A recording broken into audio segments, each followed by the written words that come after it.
Dr. Umar is a lot of things.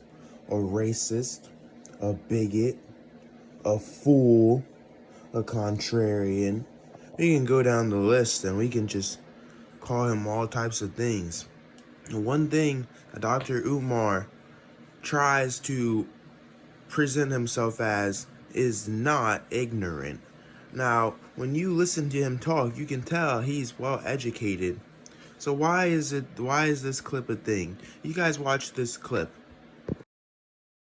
In America so much, the white power structure. We're the only non-white people in the country who cannot be sent home. Right. You cannot be deported. Slavery destroyed your cultural, psychological, and intellectual connection to your ancestral homeland. If the Ghanaian get on your nerve, he go back to Ghana. If the Puerto Rican gets on your nerves, he go back to Puerto Rico. If the Afro-Cuban gets on your nerves, he or she go back to Cuba. If the Chinese get on your nerves, send them back to China. If the East Indian gets on your nerves, send them back to India. If the Arab gets on your nerve, send them back to one of the Middle Eastern states. But when American Africans get on your nerves, where do you deport us to? Most American Africans are so brainwashed, they think they're American. So you cannot deport them because this is what they identify with most. So in other words, the white man created his own problem, which makes it almost impossible to deport us. So the only way to get rid of us is a systemic system of racial genocide. And that's what they're using.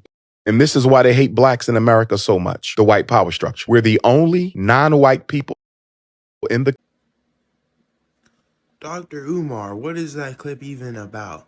Now, I don't know. I literally, we've heard so many dull arguments from so many sides, but this is just one of the dumbest things I ever heard. Does Dr. Umar not think that indigenous people are a thing? The way he presents this argument, he makes it seem like white people spawned in America. I don't think he understands that they had to cross the ocean to get here. You see, there was a vast expanse in between the Americas and Europe. And so there were actually indigenous people who were not blonde haired and blue eyed and fair skinned. No, there were natives here, Dr. Umar. Well, which gives me another question.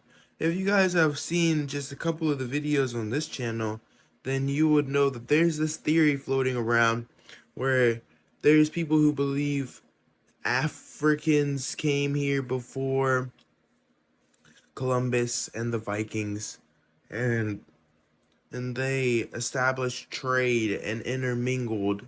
And there's actually pretty solid proof. So unless that's what Dr. Umar is trying to contribute, that Africans are also, that the native people are also Africans. Anyway, this is just a weird video. What do you guys think of Dr. Umar? He's always acting a fool. I just have a question. Dr. Umar, if I were to marry a Native American woman, am I a sellout? That's all my question is. Is he opening up space for black men to have more possible partners than just black women? I know he advocates for that. But is he possibly making exceptions for Native American women here? Hey, don't forget to like and subscribe. It's easy.